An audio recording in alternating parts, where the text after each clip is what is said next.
While modern buildings crumble, these ancient structures have survived earthquakes for thousands of years. Their secret? They didn't fight nature.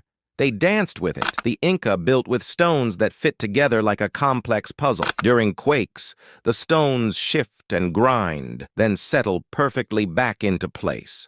In Japan, pagodas survive through a floating central pillar that acts like a giant counterweight, swinging to neutralize the earthquake's force. Ancient Greek builders used metal clamps dipped in lead, creating flexible joints that could absorb tremendous shock. These weren't primitive methods. They were brilliant solutions. Our ancestors understood something we often forget. True strength lies in flexibility. Sometimes the oldest wisdom is the most advanced.